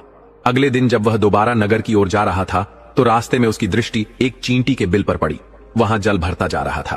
अगर ऐसे ही चलता रहा तो उन नन्ही जीवों का घर नष्ट हो जाएगा। उसका मन द्रवित हो उठा, बेचारे डूब जाएंगे। यह सोचते ही वह मिट्टी उठाकर जल का मार्ग मोड़ने में जुट गया। कुछ ही देर में उसने जल की दिशा बदल दी और बिल सुरक्षित हो गया। उसने प्रभु को धन्यवाद दिया और जैसे ही वह मुड़ा उसे कुछ विचित्र हलचल महसूस हुई। उस बिल से 2 बड़ी चींटियां बाहर निकली। वे साधारण नहीं थीं। एक तो 3 इंच लंबी थी और उसका रंग तांबे जैसा चमक रहा था। गोपाल दास आश्चर्य से उन्हें देखने लगा। तभी बड़ी चींटी बोली, हे दयालु मनुष्य, मैं चींटियों का राजा हूं। तुमने हमारे घर को बचाकर हम पर बहुत बड़ा उपकार किया है। हम इसे कभी नहीं भूलेंगे। मैं अपनी पूरी प्रजा की ओर से तुम्हारा आभार प्रकट करता हूं। गोपाल दास पहले तो आश्चर्य में पड़ गया कि यह चींटी मनुष्यों की भांति कैसे बोल रही है, परंतु फिर मुस्कुराते हुए बोला, इसमें उपकार की क्या बात है? यह तो मेरा धर्म था। चींटी राजा बोला, फिर भी हम कृतज्ञ हैं। हमारा नियम है, जिसने उपकार किया उसे हम कभी नहीं भूलते। फिर उसने अपनी छोटी मूंछों से कुछ रेशमी बाल तोड़कर गोपाल दास को दिए और बोला, हे साधु हृदय मनुष्य, यदि कभी तुम्हें हमारी आवश्यकता हो तो इन बालों में से एक को अग्नि की गर्मी में थोड़ी देर सेक देना। हम तुरंत तुम्हारी सहायता के लिए आ जाएंगे। गोपाल दास ने मुस्कुराकर वह बाल ले लिए और हाथ जोड़कर कहा, बहुत बहुत धन्यवाद हे छोटे मित्र, लेकिन अब मुझे आगे बढ़ना होगा। फिर वह जंगल से नगर की ओर चल पड़ा। जैसे ही उसने नगर की सीमा में कदम रखा, उसकी नजर एक बिल्ली पर पड़ी। वह चूहों के बिल के पास छुपी हुई थी। पूरे ध्यान से घात लगाकर बैठी थी। जैसे ही कोई मासूम चूहा अपने बिल से बाहर निकलता, वह झपट्टा मारती और उसे पल में निगल जाती। यह देखकर गोपाल दास का हृदय द्रवित हो गया। उसे उन नन्हे जीवों पर बड़ी करुणा आई। यह तो अन्याय है, उसने मन में सोचा। यह बिल्ली तो सबको खा जाएगी। उसके भीतर करुणा के साथ साथ थोड़ी सी नाराजगी भी उमड़ पड़ी। वह बिना देर किए तेजी से आगे बढ़ा और अपनी पतली छड़ी से बिल्ली की कमर पर हल्का सा प्रहार किया। म्याऊ बिल्ली डर के मारे चीख पड़ी और तुरंत वहां से भाग निकली। उसने पीछे मुड़कर भी नहीं देखा। गोपाल दास ने राहत की सांस ली। अब चूहे सुरक्षित थे। उसकी छड़ी की चोट से बिल्ली भाग गई और तभी चूहों के बिल में से एक छोटा सा चूहा बाहर झांकने लगा। जब उसने देखा कि खतरा टल गया है तो वह खुशी से फुदकता हुआ अंदर गया और कुछ ही देर में एक बड़ा मोटा और लंबा चूहा लेकर बाहर आया। वह लगभग 1.5 फुट लंबा था। उसकी मूछें घनी थीं और आंखों में चमक थी। दोनों चूहे गोपाल दास के सामने आकर झुक गए और हाथ जोड़कर प्रणाम किया। गोपाल दास ने मुस्कुराते हुए दोनों का अभिवादन स्वीकार किया। बड़े चूहे ने गंभीर और आदरपूर्ण स्वर में कहा, हे दयालु मानव, आपने आज हमें उस बिल्ली से बचाकर बड़ा उपकार किया है। हम आपके ऋणी हैं। गोपाल दास हल्के से हंसते हुए बोला, अरे भाई, इसमें उपकार की क्या बात है। यह तो मेरा धर्म था, हर दुखी की सहायता करना। शुक्रिया तो प्रभु का करो जिनकी कृपा से आज तुम सब बच गए, वरना वह चालाक बिल्ली तो किसी को भी नहीं छोड़ती। बड़ा चूहा अपनी मूंछों को हिलाते हुए बोला, फिर भी हम कृतज्ञ हैं और यदि कभी आपको हमारी सहायता की आवश्यकता हो तो निसंकोच बताइएगा। हमारे पूर्वजों ने तो एक बार शिकारी के जाल में फंसे एक शेर तक की सहायता की थी। गोपाल दास ने नम्रता से सिर हिलाया। नहीं भाई, अभी मुझे किसी सहायता की आवश्यकता नहीं है। बस यही कामना है कि तुम सभी सुखी रहो और अपना जीवन आनंद से बिताओ। बड़े चूहे ने उसकी बात को गंभीरता से सुना, फिर अपनी मूंछों में से कुछ रेशमी बाल तोड़कर गोपाल दास को दिए और बोला, मैं इस पूरे समुदाय का मुखिया हूं। यह बाल तुम्हें सौंप रहा हूं। जब भी कभी हमारी आवश्यकता हो, इनमें से किसी एक को हल्की सी गर्मी देना, हम तुरंत हाजिर होंगे। गोपाल दास ने विनम्रता से मुस्कुराकर उन बालों को सहेज कर रख लिया और दोनों चूहों को नमस्कार कर आगे बढ़ गया। उस दिन गोपाल दास ने किसी से भी भिक्षा नहीं मांगी। उसके पास जो रोटियां थीं वही उसके लिए पर्याप्त थीं। दोपहर ढलने तक वह राजमहल के भंडारे की ओर बढ़ चला। वहां पहुंचकर उसने भोजन व्यवस्था देखने वाले सेवक से अनुमति मांगी। वह सेवक बहुत विनम्र स्वभाव का था। उसने बड़े आदर से गोपाल दास को बैठाया और गर्म रोटियां, सुगंधित दाल और मीठे चावल परोसे। ये सब देखकर गोपाल दास की आंखें श्रद्धा से भर आईं। भोजन के बाद भंडारे के प्रमुख ने गोपाल दास से कहा, बाबा, अब आपको राजकुमारी अवंतिका से मिलना होगा। वह आपसे कुछ बातें करना चाहती हैं।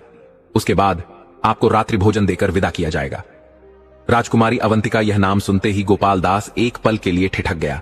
उसके मन में तुरंत झील के किनारे देखी गई वह सुंदर चित्रकारी उभर आई, एक सुंदर कन्या की छवि। क्या यह वही राजकुमारी है? क्या यह केवल एक संयोग है? उसका मन विचारों में डूब गया, लेकिन उसने कुछ नहीं कहा और चुपचाप भंडारे के प्रमुख के साथ महल की ओर चल पड़ा। महल में प्रवेश करते ही गोपाल दास को एक सुंदर कक्ष में ले जाया गया। जैसे ही वह कमरे के भीतर गया, उसकी दृष्टि एक रत्न जटित सिंहासन पर बैठी एक कन्या पर पड़ी। वह स्वर्ण जड़ी रेशमी पोशाक में थी और आभूषणों से सजी हुई थी। गोपाल दास ने जब उसकी ओर ध्यान से देखा तो एक क्षण को उसकी सांसें थम गईं। अरे, यह तो वही चेहरा है जो मैंने उस चित्र में देखा था, झील के पत्थर पर। इधर जब राजकुमारी अवंतिका की नजर गोपाल दास पर पड़ी तो वह एक पल के लिए बिल्कुल शांत रह गई।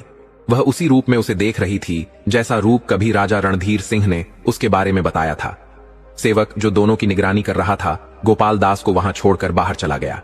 अब कमरे में केवल 2 ही आत्माएं थीं, एक राजकुमारी और एक साधु हृदय भिक्षुक। राजकुमारी ने अधीरता से पूछा, तुम्हारा नाम क्या है?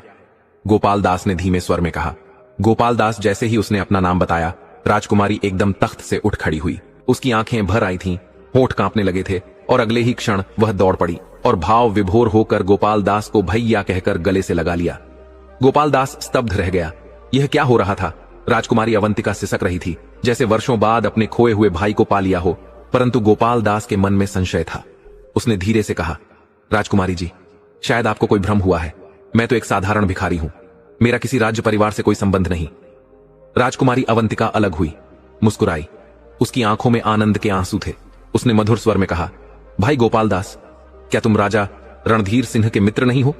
गोपाल दास चौंक कर उसकी ओर देखने लगा, फिर गहरी सांस लेते हुए बोला, हां, कभी मैं राजा रणधीर सिंह का सेवक और मित्र था, लेकिन अब मैं इस संसार में अकेला हूं। ईश्वर ने उन्हें मुझसे छीन लिया। अब तो बस उनकी समाधि के पास बैठा रहता हूं। दिन रात राजकुमारी अवंतिका ने शांत स्वर में हल्की मुस्कान के साथ कहा। नहीं गोपाल भैया, राजा रणधीर सिंह मरे नहीं हैं, वे जीवित हैं। गोपाल दास यह सुनकर चौंक पड़ा। वह अविश्वास से राजकुमारी को देखने लगा। यह कैसे हो सकता है? जंगल में तालाब के किनारे जो समाधि बनी है वह तो उनकी ही है। उन्होंने तुम्हारी तस्वीर देखकर तुम्हें पाने की चाह में अपने प्राण त्याग दिए थे। राजकुमारी ने सिर हिलाया और दृढ़ स्वर में बोली, तुम नहीं जानते भैया, वह समाधि उस दुष्ट राक्षस की है जिसके बंधन में मैं फंसी थी। राजा रणधीर सिंह ने उसे मार डाला और उसी जगह उसे दफना दिया। गोपाल दास को अपने कानों पर विश्वास नहीं हुआ। उसने उत्साह से कहा, क्या आप सच कह रही हैं राजकुमारी जी? हां, राजकुमारी ने गंभीरता से उत्तर दिया। मैं तुम्हें पूरी सच्चाई बताती हूं। इसके बाद राजकुमारी अवंतिका ने गोपाल दास को सारी घटना विस्तार से सुनाई। कैसे राजा रणधीर सिंह ने दैत्य से युद्ध किया, कैसे वह मोती मिला और कैसे वे दोनों तालाब के नीचे महल में रह रहे हैं। गोपाल दास ध्यानपूर्वक सब कुछ सुनता रहा। जब उसे यह झांत हुआ कि राजा रणधीर सिंह जीवित हैं, तो उसकी आंखों में श्रद्धा और आनंद के आंसू छलक पड़े। उसका हृदय उमंग से भर गया कि वह उसी क्षण तालाब के पास दौड़ जाए और अपने प्रिय राजा के चरणों में उपस्थित हो, जो इतने समय से केवल उसकी प्रतीक्षा कर रहे थे और अब किसी बड़े संकट में फंसे हुए थे। जब राजकुमारी ने अपनी बात समाप्त की, तब गोपाल दास ने भी अपने बीते दिनों की कथा सुनाई। कैसे उसने भिक्षा सेवा की और उन चमत्कारी जीवों से उसका साक्षात्कार हुआ। फिर वह गहन चिंतन में डूब गया और गंभीर स्वर में बोला, अब हमें कोई उपाय खोजना होगा जिससे हम राजा साहब को वहां से मुक्त करा सकें। राजकुमारी ने चिंता से कहा, मुझे लगता है इसका समाधान उस चमत्कारी मोती में छिपा है। वह मोती कहां है? गोपाल दास ने तुरंत पूछा। राजकुमारी बोली, वह अब अंगूरी नामक एक चालाक स्त्री के पास है। गोपाल दास ने दृढ़ स्वर में कहा, तो अब मेरा अगला धर्म यही है कि उस स्त्री को खोजूं और उस मोती को वापस लाऊं, चाहे इसके लिए मुझे किसी भी सीमा तक क्यों न जाना पड़े। यह कहकर वह प्रभु का स्मरण करता हुआ धीरे धीरे उठ खड़ा हुआ। उसने राजकुमारी अवंतिका को सांत्वना दी, बहन, मैं शीघ्र ही लौट आऊंगा। फिर हाथ जोड़कर प्रणाम किया और वहां से बाहर निकल पड़ा। नगर में पहुंचकर गोपाल दास ने अंगूरी का घर ढूंढना आरंभ किया। अनेक गलियों, चौक चौराहों और बाजारों में भटकते हुए अंततः उसकी दृष्टि उस मकान पर पड़ी। वह एक पुराना, सुनसान और रहस्यपूर्ण सा घर था, जो एक निर्जन गली के किनारे खड़ा था। गोपाल दास ने दरवाजे के समीप जाकर विनम्रता से दस्तक दी और नम्र स्वर में कहा, मां, भगवान के नाम पर कुछ खाने को मिलेगा, मैं भूखा हूं। कुछ क्षण बाद दरवाजा चरमराता हुआ खुला और एक वृद्धा बाहर आई। उसके चेहरे पर छल और चालाकी की रेखाएं स्पष्ट दिखाई दे रही थीं। उसके गले में एक काले धागे में बंधा बड़ा और चमकदार मोती लटक रहा था, वही मोती जिसकी प्राप्ति के लिए गोपाल दास यहां तक आया था। बूढ़ी स्त्री रोटियां डालने ही वाली थी कि गोपाल दास ने उसकी आंखों में गहरी दृष्टि डालते हुए शांत स्वर में कहा, मां, यदि सच में कुछ देना चाहो तो वह मोती मुझे दे दो, भगवान तुम्हारा कल्याण करेंगे। यह सुनते ही अंगूरी का चेहरा क्रोध से तमतमा उठा। उसकी आंखें लाल हो गईं। उसने बिना एक शब्द कहे दरवाजा झटके से बंद कर लिया और भीतर चली गई। यह दृश्य देखकर गोपाल दास मुस्कुराया। उसने मन ही मन सोचा, यह मोती इतनी सरलता से नहीं मिलने वाला, अब कोई और उपाय करना होगा। शाम धीरे धीरे ढलने लगी थी। गोपाल दास नगर से बाहर एक खुले स्थान पर पहुंचा और वहां बैठकर अपनी थैली से चूहों के सरदार द्वारा दिया गया एक बाल निकाला। उसने उसे अग्नि की मंद लौ के समीप ले जाकर गर्म करना आरंभ किया। अभी कुछ ही क्षण बीते थे कि चूहों का सरदार वहां प्रकट हो गया और सामने आकर श्रद्धापूर्वक बोला, आदेश करें मेरे स्वामी, मैं आपकी सेवा में प्रस्तुत हूं। गोपाल दास ने उसे अंगूरी की पूरी कथा सुनाई और कहा, हमें उस मोती को किसी भी प्रकार प्राप्त करना ही होगा। सरदार मुस्कुराया और बोला, यह तो हमारे लिए बहुत ही छोटा कार्य है, आज रात्रि वह मोती आपके चरणों में होगा। इतना कहकर उसने 3 बार एक विशेष स्वर में पुकार लगाई। कुछ ही क्षणों में अंधकार से 10 से 15 फुर्तीले और बलवान चूहे दौड़ते हुए वहां आ पहुंचे। सरदार ने उन्हें पूरी योजना सुनाई और स्पष्ट किया, हमें किसी भी प्रकार वह मोती प्राप्त करना है। सभी चूहे प्रभु का नाम लेकर अंगूरी के घर की ओर दौड़ पड़े। रात्रि का समय था। अंगूरी गहरी नींद में सोई हुई थी। चूहों ने घर में प्रवेश किया और हर वस्तु को सूंघा, टटोला, कपड़े कुतरे, रजाई फाड़ी, परंतु मोती का कहीं पता न चला। वे चिंतन में डूब गए। तभी 2 चतुर चूहे, कान्हा और गंजा, आपस में विचार करने लगे। कान्हा बोला, संभव है यह धूर्त स्त्री मोती अपने मुंह में छिपाकर सो रही हो। यदि हम इसकी नाक में पूंछ डाल दें तो यह घबराकर मुंह खोल देगी। गंजा सहमत हुआ। योजना निश्चित हो गई। कान्हा धीरे से अंगूरी के चेहरे पर चढ़ा और गंजा उसकी गर्दन के पास बैठ गया। अवसर देखकर कान्हा ने अपनी पूंछ उसकी नाक में डाल दी। अंगूरी झटके से उठी और घबराकर सांस खींची, जिससे उसका मुंह खुल गया। गंजा पहले से तैयार था।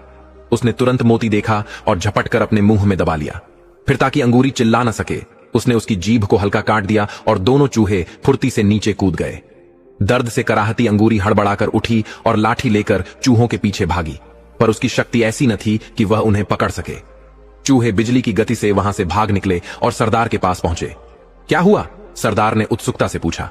हम सफल हुए, एक चूहे ने उल्लास से कहा। उसने मोती अपने मुंह में छिपा रखा था, परंतु प्रभु की कृपा से हमने चतुराई से उसे पा लिया। गंजे चूहे ने मोती सरदार को दिया। सरदार ने वह दिव्य मोती श्रद्धा सहित गोपाल दास को सौंप दिया।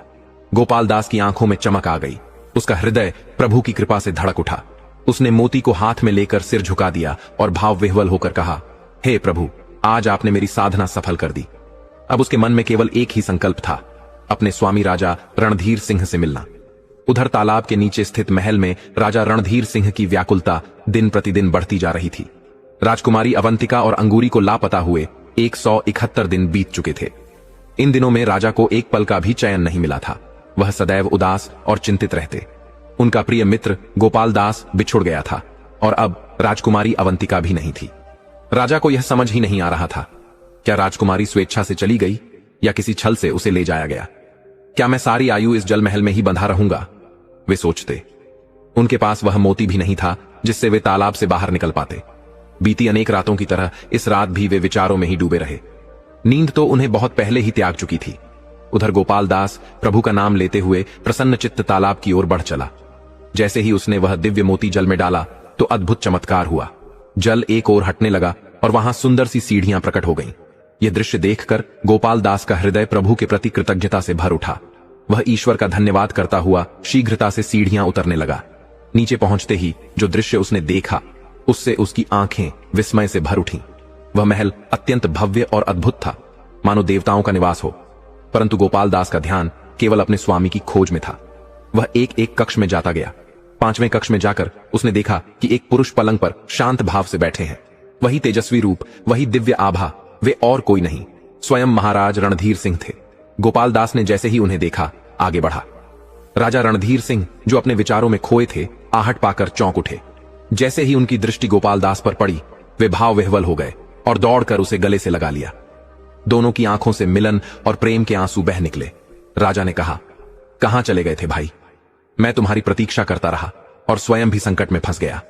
गोपाल दास ने हाथ जोड़कर विनम्रता से कहा, यदि आप अनुमति दें तो अपनी कथा कह सुनाऊं। राजा ने मुस्कुराकर कहा, यह सब छोड़ो, पहले यह बताओ कि तुम कुशल तो हो। फिर गोपाल दास ने अपनी संपूर्ण यात्रा की कथा सुनाई। मोती, अंगूरी, चूहों और राजकुमारी अवंतिका के विषय में सब विस्तार से निवेदन किया। यह सब सुनकर राजा अत्यंत भावुक हो गए। उन्होंने उसी समय उस राज्य के राजा को पत्र लिखने का निश्चय किया जहां अवंतिका को ले जाया गया था।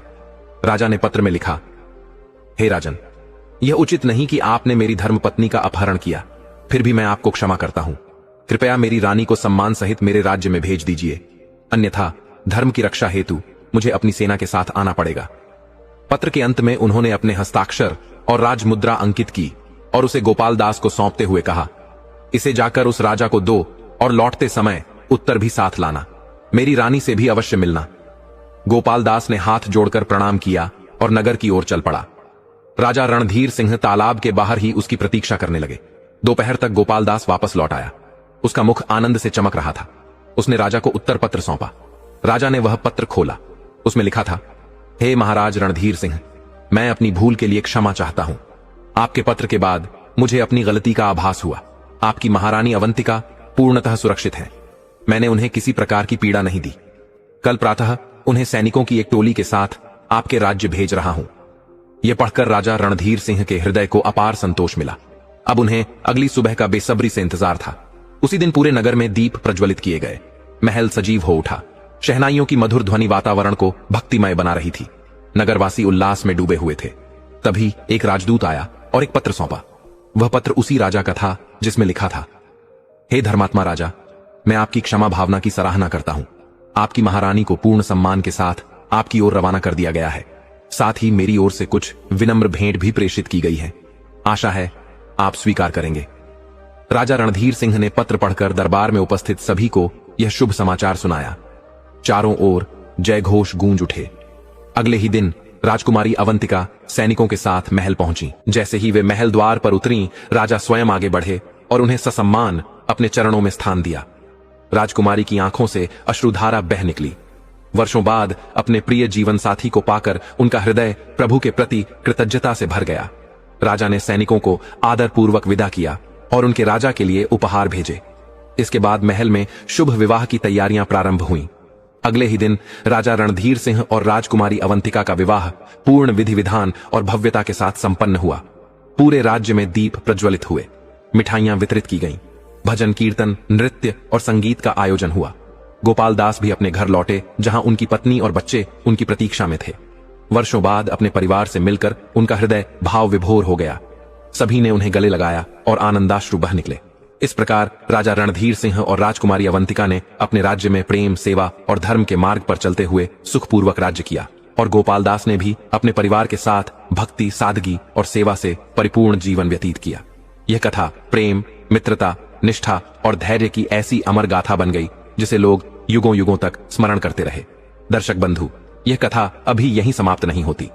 अब हम जानेंगे उस बूढ़े गिद्ध की कथा, जिसमें उसने बताया था कि धर्म की दृष्टि से इन 3 स्त्रियों की सेवा और रक्षा करना पाप नहीं बल्कि पुण्य है। बहुत समय पहले एक प्राचीन वन में एक विशाल वटवृक्ष पर एक बूढ़ा गिद्ध निवास करता था। उसका जीवन अब अंतिम पड़ाव पर था। पंख अब कमजोर हो चुके थे, आंखें धुंधली हो चुकी थीं, परंतु अनुभव और ज्ञान उतना ही प्रखर था जितना स्वयं सूर्य का प्रकाश। वन के पशु पक्षी उसे आदरपूर्वक धर्मगुरु गिद्ध कहकर पुकारते थे, क्योंकि वह जीवन भर धर्म, न्याय और मर्यादा की बातें करता आया था। एक दिन वन में कई युवा पक्षी और जीव उसके समीप आए और विनम्रता से बोले, गुरुदेव, आजकल संसार में धर्म की बातें कोई सुनना नहीं चाहता।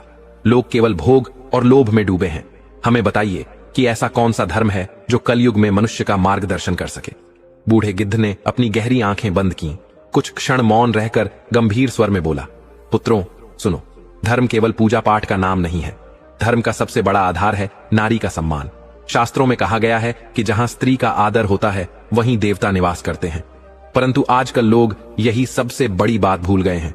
इसलिए मैं तुम्हें 3 प्रकार की स्त्रियों के बारे में बताता हूं, जिनकी सेवा और रक्षा करना केवल धर्म ही नहीं बल्कि सबसे बड़ा पुण्य है। पहली है माता। गिद्ध ने कहा, माता केवल जन्म देने वाली ही नहीं होती। माता वह है जो जीवन देती है, संस्कार देती है और ईश्वर तक पहुंचने का पहला द्वार खोलती है। वेद और उपनिषद स्पष्ट कहते हैं, मातृ देवो भव, अर्थात माता को देवता के समान मानो। जो पुत्र अपनी माता की सेवा करता है उसका हर कर्म देवताओं को प्रसन्न करता है। माता की सेवा करना 1000 यज्ञ करने से भी बड़ा पुण्य है। माता का अपमान करना सबसे बड़ा पाप है। यदि कलयुग का मनुष्य केवल एक ही धर्म का पालन करे, माता की सेवा, तो उसका जीवन सफल हो जाएगा। फिर गिद्ध ने अपनी थकी हुई आवाज में कहा, दूसरी है गुरु पत्नी। शास्त्र कहते हैं कि गुरु पिता के समान और उनकी पत्नी माता के समान होती है। महाभारत में भीष्म पितामह ने भी कहा था कि गुरु पत्नी का आदर करना उतना ही आवश्यक है जितना अपनी माता का, क्योंकि गुरु केवल शिक्षा ही नहीं देते, वे जीवन का मार्ग दिखाते हैं। उनकी पत्नी उस साधना का अभिन्न हिस्सा होती है। उसकी सेवा और सम्मान करना भी धर्म का ही अंग है। जो शिष्य गुरु पत्नी का आदर करता है उसे ज्ञान की ज्योति कभी मंद नहीं होती। फिर गिद्ध ने अपनी आवाज को और गंभीर करते हुए कहा, तीसरी है असहाय विधवा स्त्री। एक ऐसी स्त्री जिसकी रक्षा करने वाला कोई न हो, जिसका कोई सहारा न हो, उसकी रक्षा करना मनुष्य का परम कर्तव्य है।